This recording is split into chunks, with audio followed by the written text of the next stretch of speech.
Pada video ini, kita akan belajar mengenai digital input dan button. Di video sebelumnya, kita sudah belajar mengenai GPIO output dan LED. Di video tersebut, kita sudah bisa menyalakan dan mematikan LED. Pada video ini, kita akan lanjutkan dengan materi GPIO input. Tujuan dari video ini yaitu pertama, agar kita bisa memahami peripheral digital input. Kemudian yang kedua itu agar kita bisa memahami komponen button dan cara merangkainya. Hasil akhir dari video ini yaitu agar teman-teman bisa membaca state button dengan konfigurasi active high maupun active low. Kemudian state button tersebut akan digunakan untuk menyalakan atau mematikan LED on board. Oke, langsung saja kita masuk kepada penjelasannya. Nah, di sini merupakan review dari video sebelumnya, di mana di video sebelumnya itu kita sudah bisa menghubungkan LED dengan microcontroller menggunakan GPIO sebagai output. Di mana GPIO itu sendiri merupakan interface yang paling dasar untuk menghubungkan microcontroller dengan komponen elektronik lainnya. Nah, pada video ini kita akan lanjutkan bagaimana cara menghubungkan button dengan microcontroller menggunakan GPIO sebagai input. Ini review untuk level tegangan, jadi ketika kita menggunakan GPIO, nanti itu ada dua level discrete yang kita gunakan, yaitu logika low, atau biasanya itu tegangan 0 volt atau ground, dan logika high, yaitu tegangan VCC atau 3,3 volt.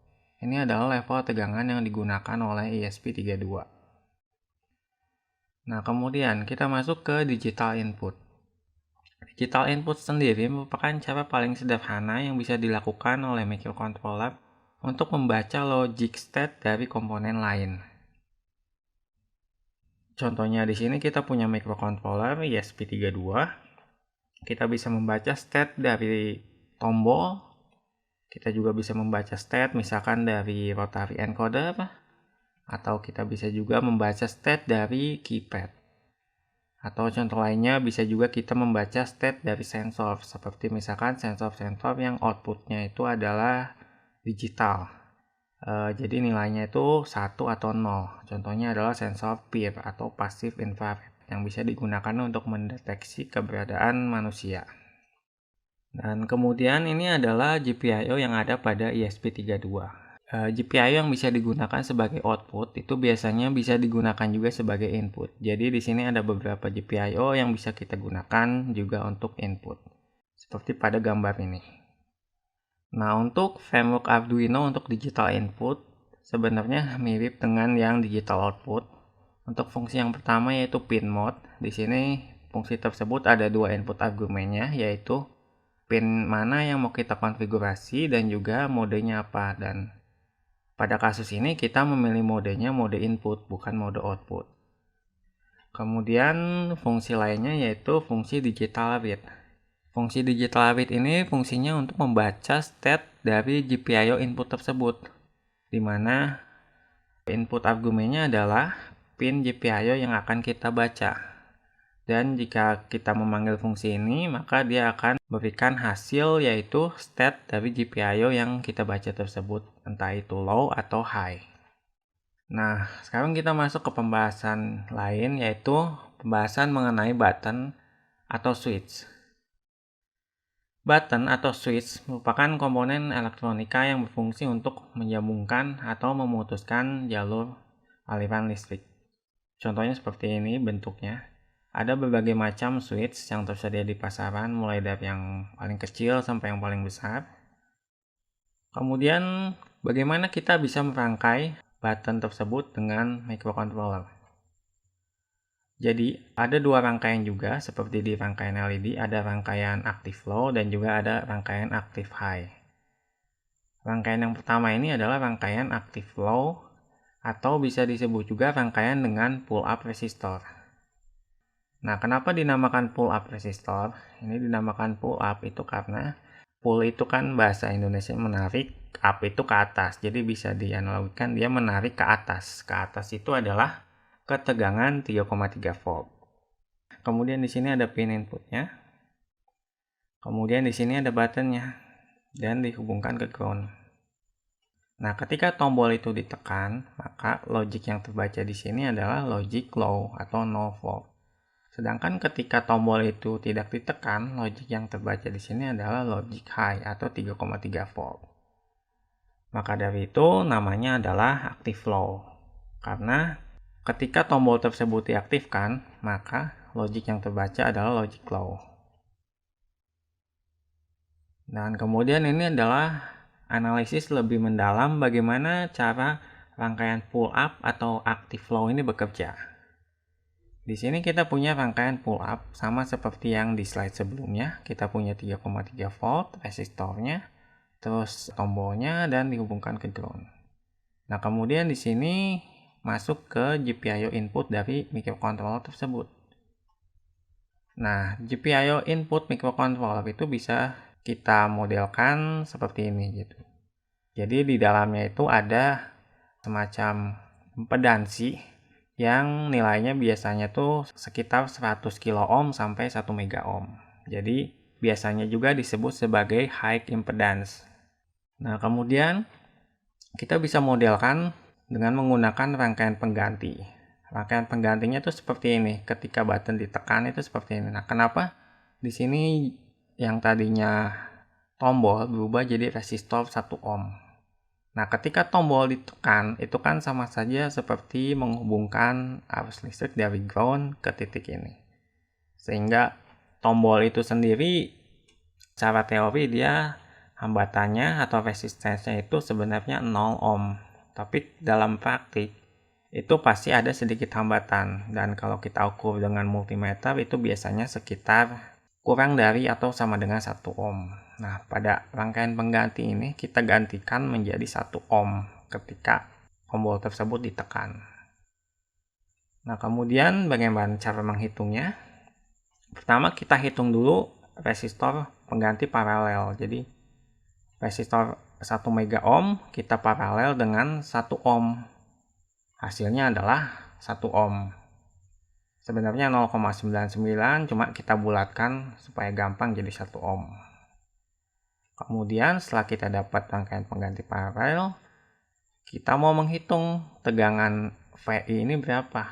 Kenapa? Karena tegangan VI ini adalah tegangan yang nanti masuk dan dibaca oleh GPIO input tersebut. Untuk menghitung tegangan sini, kita bisa menggunakan rumus pembagi tegangan, yaitu hambatan yang di sini, yaitu 1 ohm, dibagi dengan hambatan yang di atas, ditambah hambatan yang di bawah, dikalikan tegangan inputnya 3,3 volt. Sehingga hasilnya adalah sekitar 0,000329 volt. Atau kita bisa bulatkan menjadi 0 volt.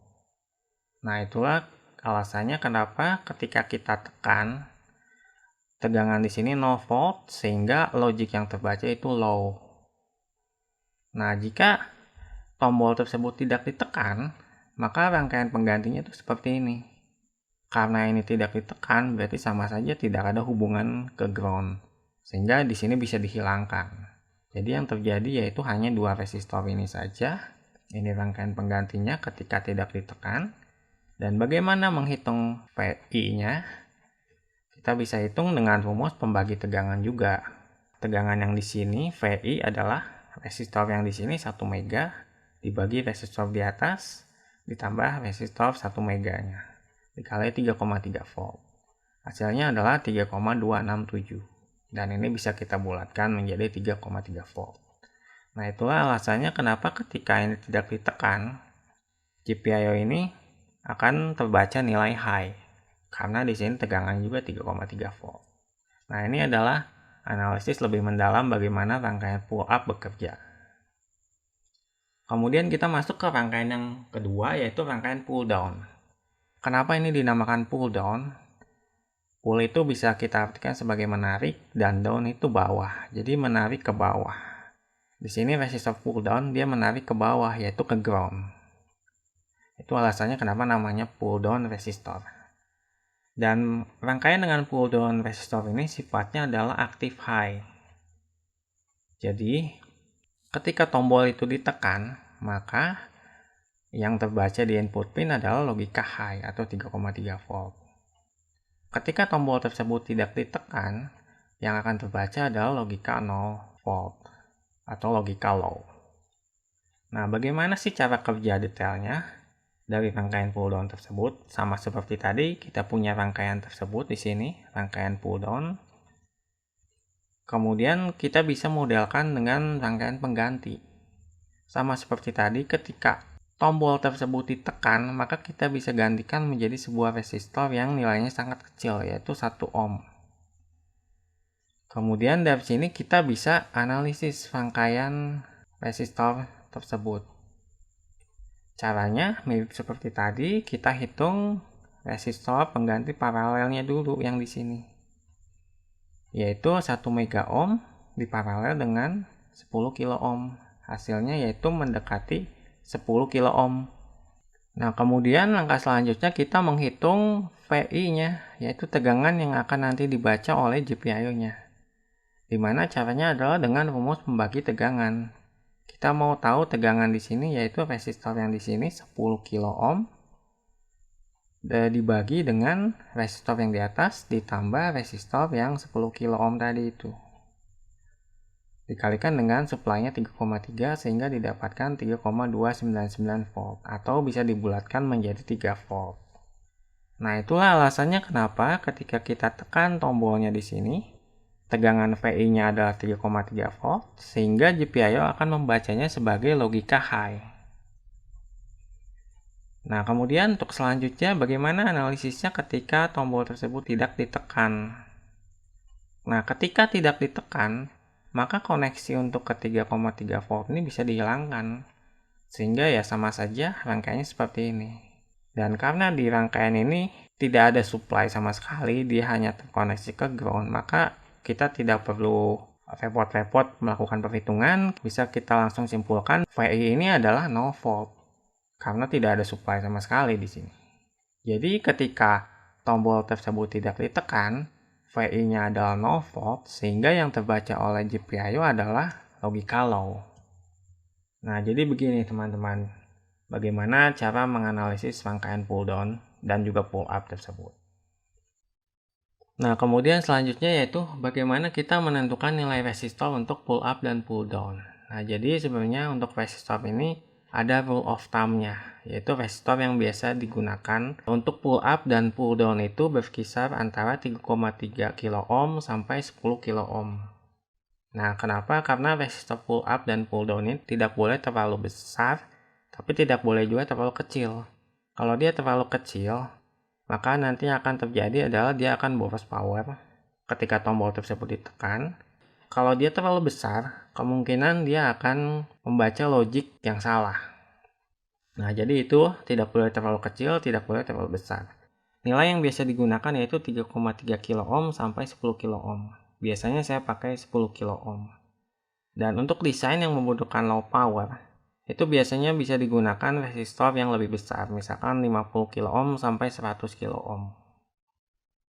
Nah, selanjutnya kita masuk ke rangkaian button pull up atau active low pada breadboard.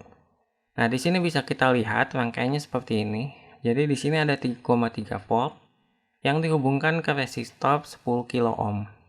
Kemudian dari resistor 10 kilo tersebut dihubungkan ke pin D25 dan juga button tersebut. Kemudian dari button kita hubungkan ke ground. Kemudian selanjutnya ini untuk rangkaian pull down atau active high pada breadboard. Nah, pada rangkaian ini dari 3,3 volt kita hubungkan ke button. Kemudian dari button kita hubungkan ke pin D25 dan juga ke resistor 10 kilo.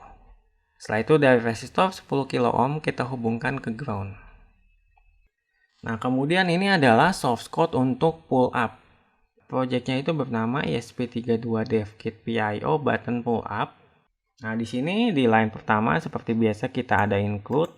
Kemudian di line nomor 4 ini kita define LED yang terhubung dengan GPIO 2, yaitu LED on board tersebut. Kemudian kita define lagi button, yaitu kita hubungkan ke pin D25, sehingga di sini kita definisikan D25. Nah, kemudian di dalam fungsi setup, pertama kita konfigurasi GPIO untuk LED on board tersebut sebagai output. Kemudian di sini kita konfigurasi GPIO untuk button tersebut sebagai input. Kemudian di dalam loop function, di sini ada fungsi if. Di dalam fungsi if tersebut, kita membaca nilai state dengan menggunakan fungsi digital read.